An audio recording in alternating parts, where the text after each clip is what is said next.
noite, irmãos, a paz do Senhor. Vamos curvar as nossas cabeças e apresentar este momento da palavra ao Senhor, pedindo a sua bênção. Pai amado, louvamos, bendizemos, exaltamos o teu santo nome.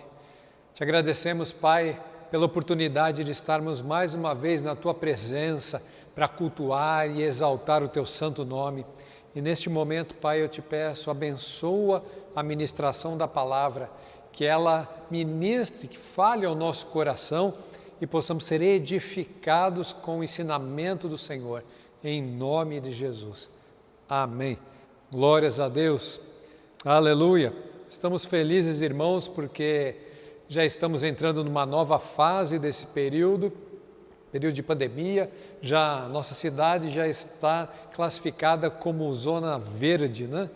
Então, as coisas estão voltando à normalidade, as praias voltando ao normal, o comércio voltando ao funcionamento normal, a rotina está sendo restabelecida.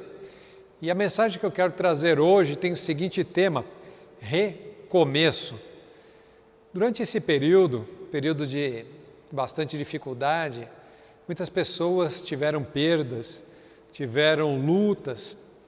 E durante esse tempo, ou após esse tempo de lutas e dificuldades, muitos têm colocado a atenção grande em cima daquilo que perderam, em cima daquilo que deixaram de conquistar. Alguns perderam relacionamentos, amizades, emprego, finanças.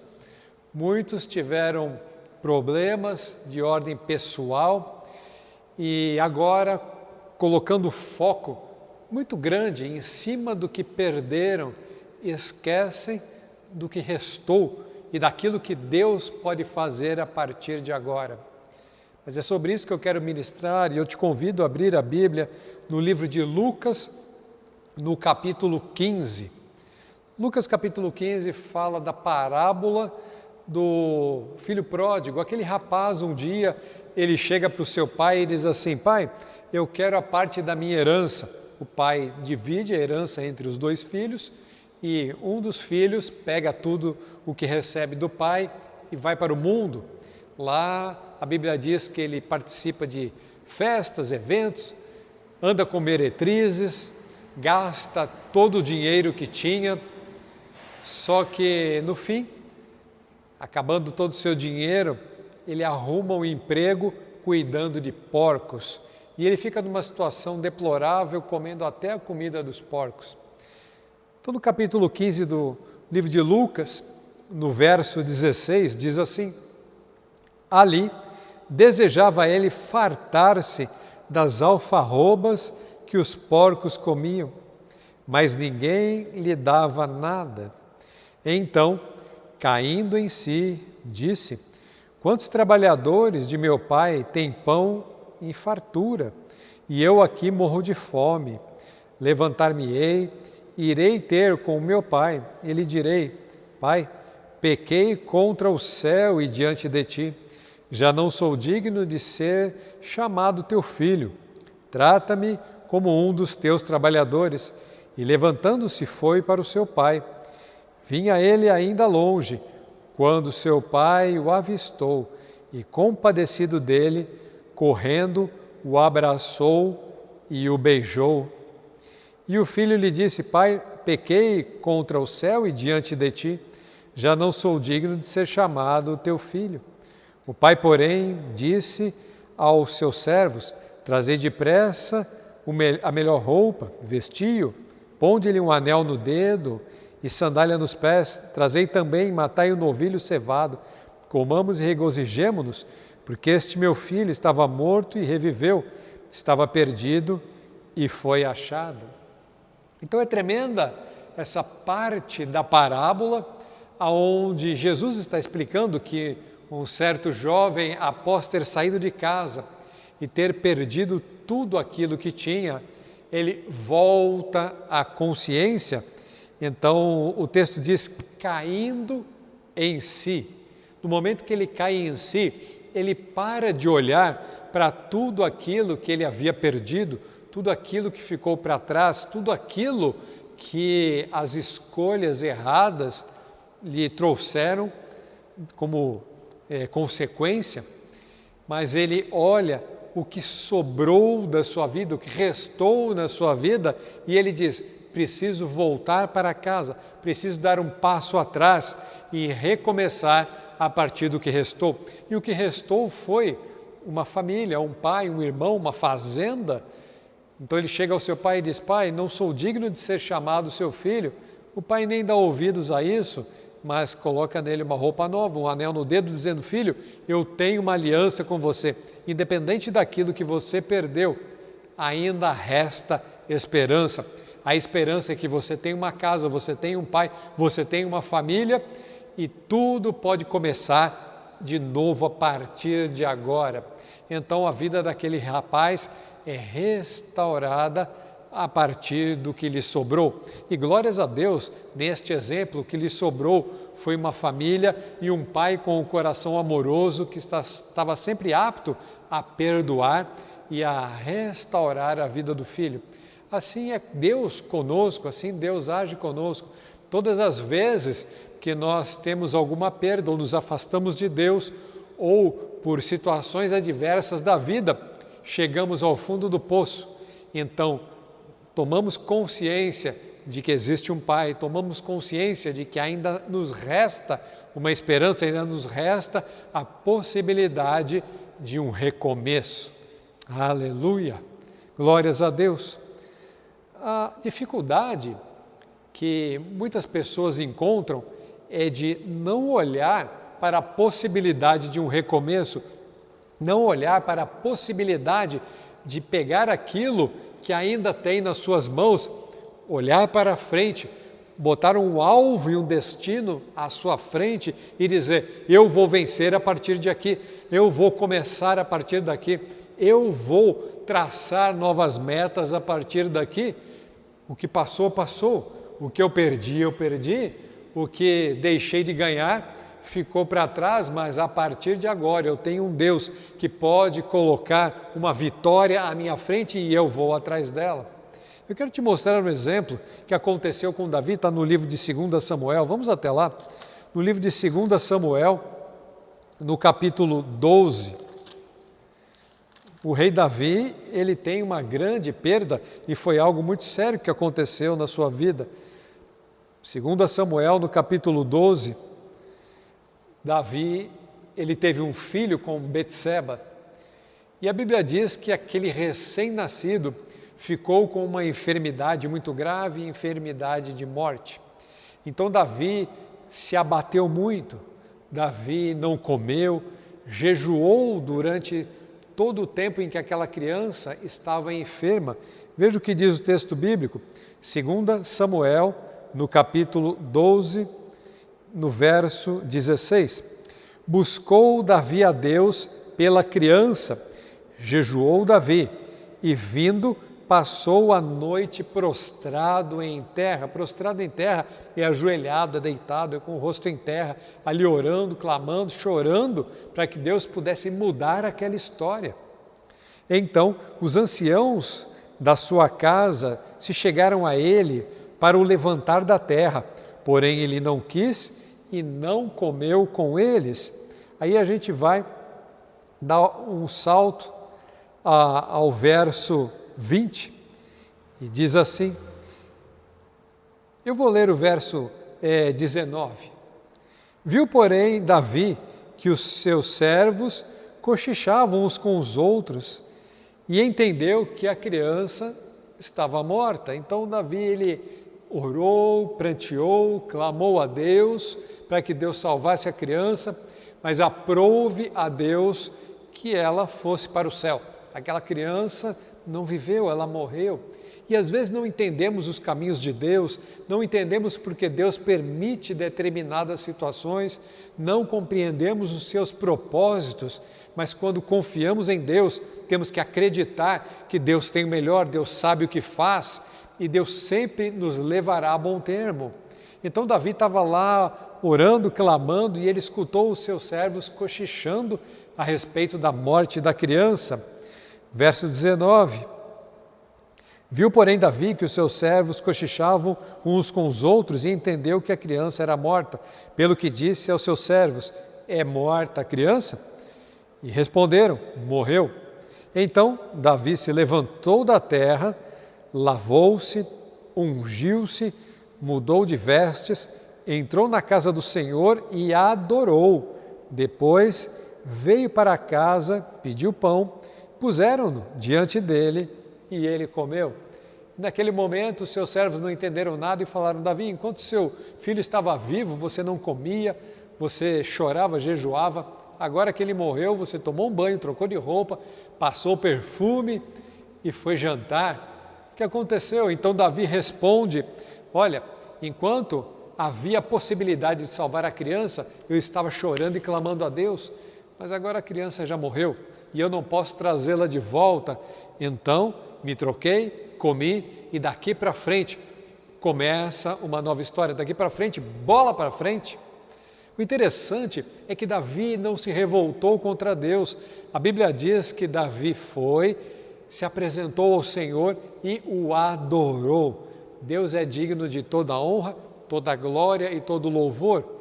Na dificuldade, na facilidade, na abundância ou na escassez, não importa. Deus é Deus e o Senhor nunca nos abandona, o Senhor nunca nos deixa.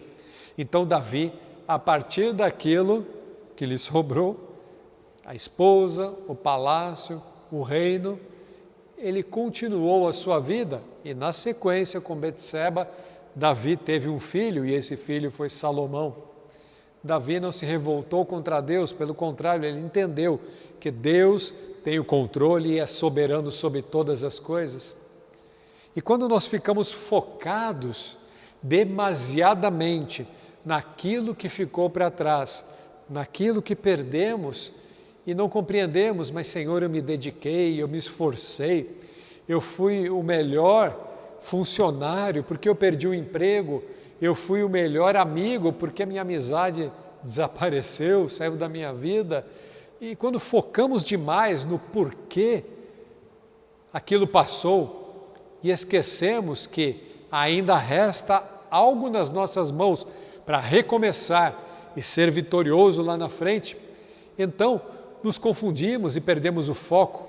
Temos que tirar a atenção demasiada no que foi perdido e colocar uma atenção especial naquilo que sobrou, porque disso que sobrou, Deus fará milagre. A partir de agora, começa um novo tempo, um tempo de novidade de vida, um tempo de vitória, um tempo que Deus ainda tem propósitos comigo e com você.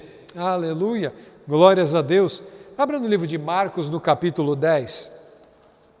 Marcos, capítulo 10, conta uma passagem aonde Jesus vinha de caminho e, de repente, ele encontra um homem. Marcos, capítulo 10, verso 46, diz assim: E foram para Jericó. Quando ele saía de Jericó, juntamente com os discípulos e numerosa multidão, Bartimeu, cego, mendigo, filho de Timeu, estava sentado à beira do caminho. Dá uma paradinha aqui, veja a situação deste homem. Ele era cego, mendigo, ficava sentado no caminho. Era mendigo porque era pobre, não tinha nada. Era cego, não podia enxergar e ficava sentado à beira do caminho na expectativa de que alguém passando se compadecesse dele e lhe desse alguma esmola. Ou seja, aquele homem não tinha quase nada, mas algo lhe restou, e isso que lhe restou foi o suficiente para que Deus mudasse a sua história e fizesse um grande milagre na vida dele. Veja no verso 47, ouvindo que era Jesus, o Nazareno, pôs-se a clamar: Jesus, filho de Davi, tem compaixão de mim. Ele não tinha dinheiro, ele era mendigo, aquele homem não enxergava porque era cego, mas ele tinha ouvidos. Aquilo que lhe restou foi o que Deus usou para fazer o milagre.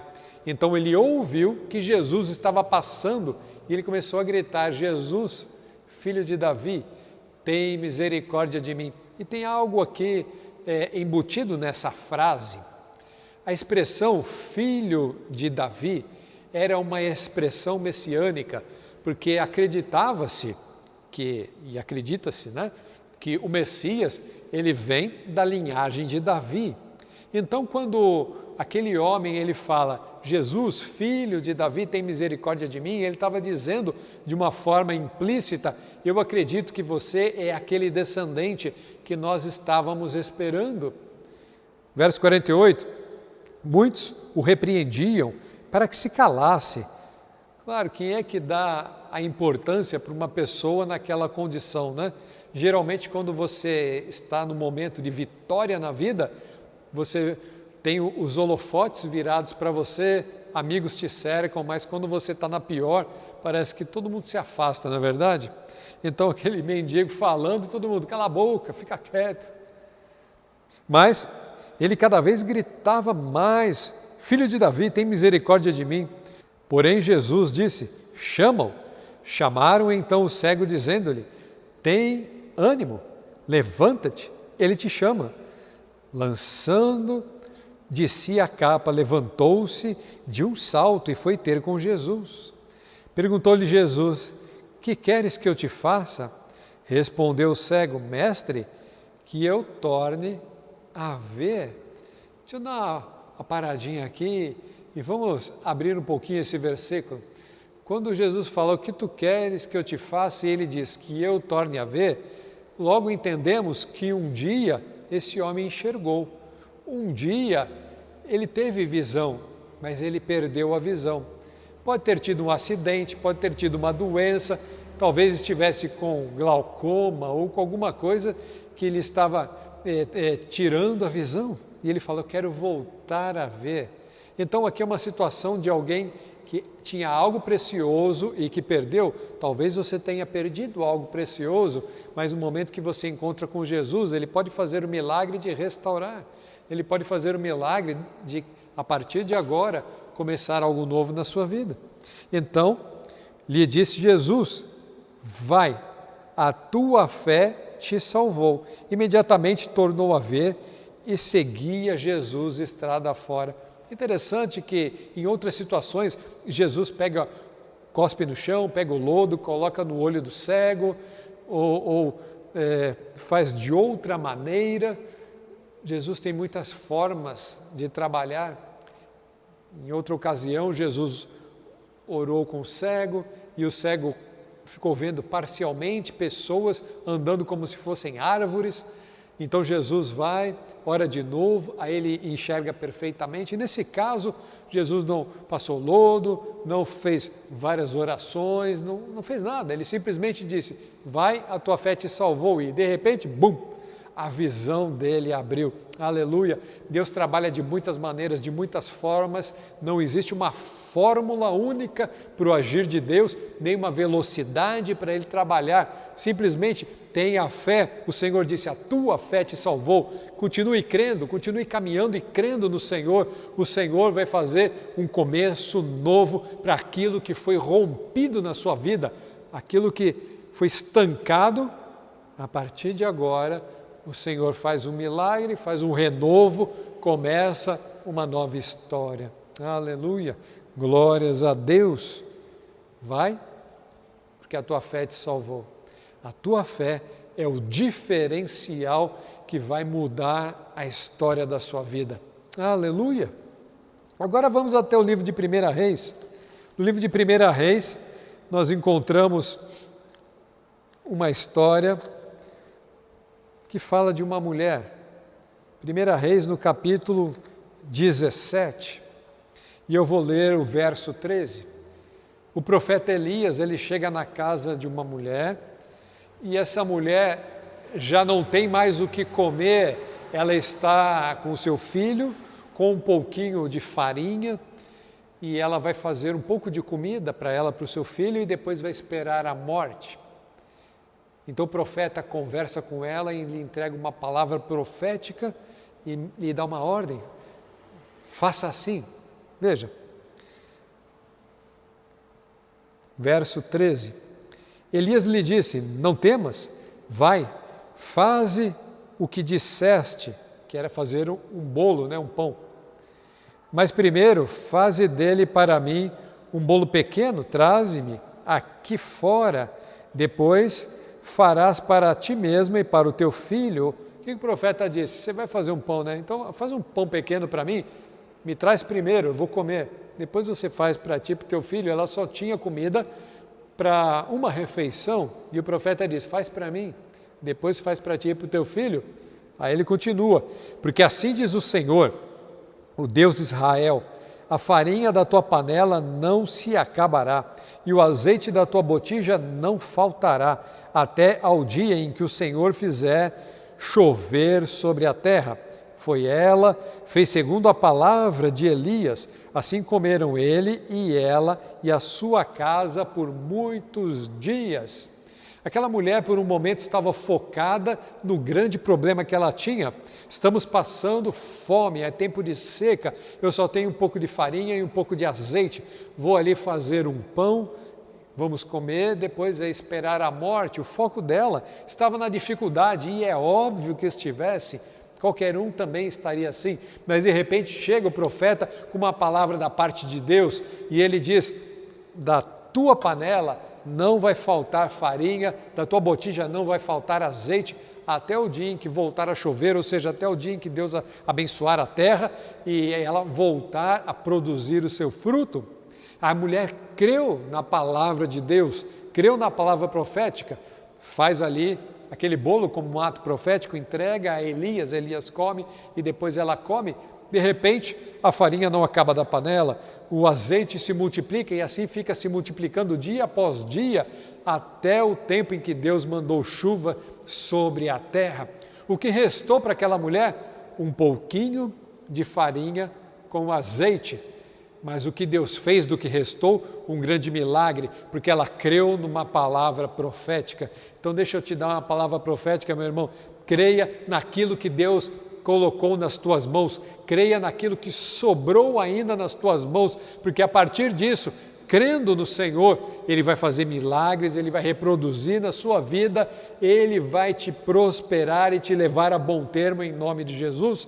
Não foque naquilo que você perdeu, não fique tentando recuperar, olha para frente e vá na direção que o Senhor tem e é vitória para a tua vida em nome de Jesus. Glórias a Deus. Agora no livro de 1 Crônicas, e eu quero ler mais este texto, estou caminhando para o fim, no livro de 1 Crônicas, no capítulo 21, o rei Davi, ele chega num local chamado Eira de Ornã. Uma peste estava acontecendo, pessoas estavam morrendo em Israel, porque Davi havia se vangloriado do tamanho do seu exército.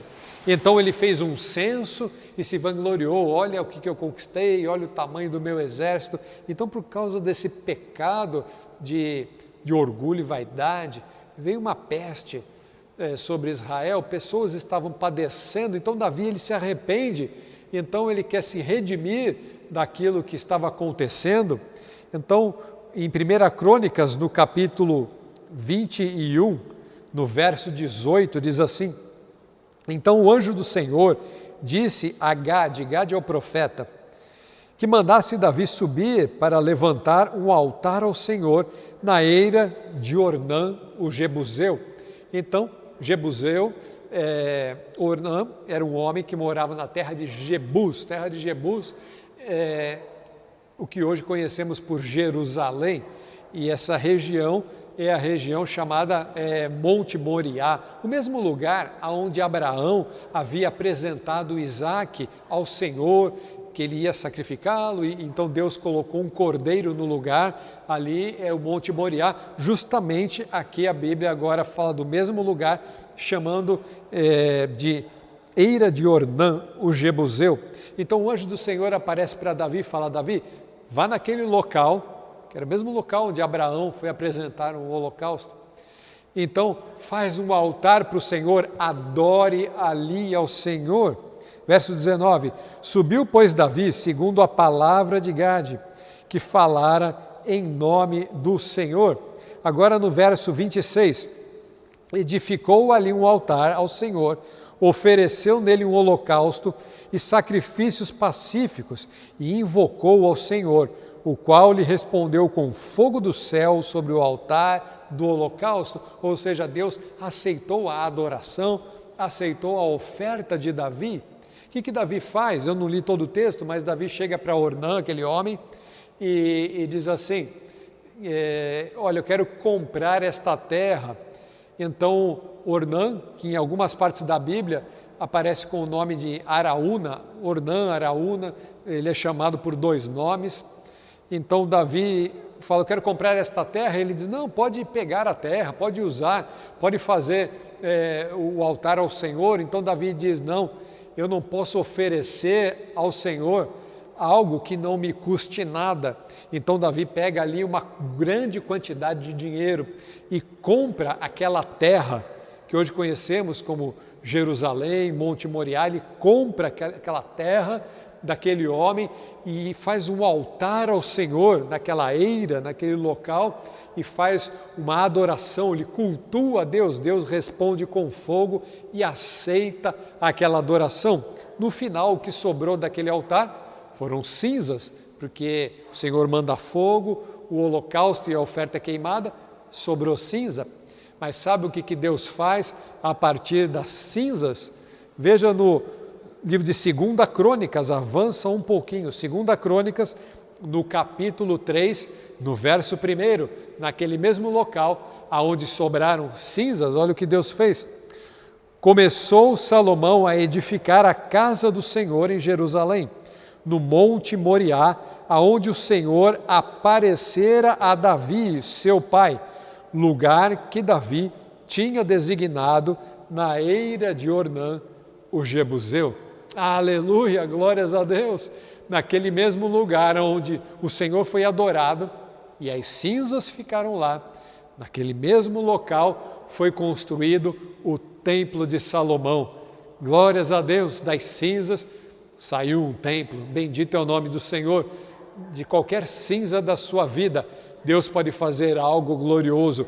Se você adorar ao Senhor, se o teu foco for Deus na tua vida e não a perda, não o que ficou para trás, não o sofrimento derradeiro, mas a glória e a vitória que pode vir a partir de agora.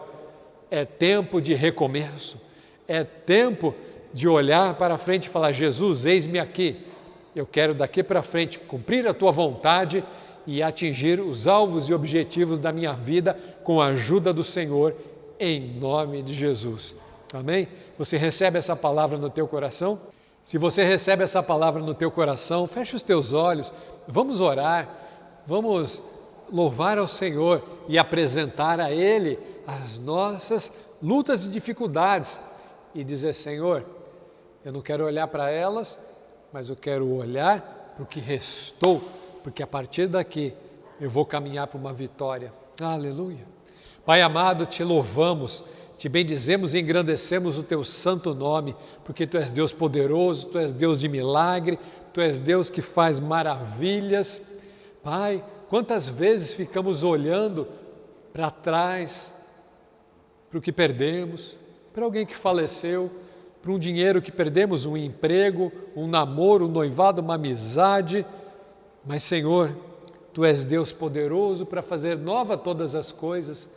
Então, a partir de agora, eu pego aquilo que o Senhor deixou nas minhas mãos, para que a partir disso, algo poderoso e milagroso aconteça. Tu és o nosso Deus, tu és o nosso Senhor, a nossa esperança está depositada em Ti. Por isso, Senhor Deus, que um recomeço aconteça na vida de cada um que precisa de um start novo, um alvo novo, precisa recomeçar alguma coisa, que assim seja.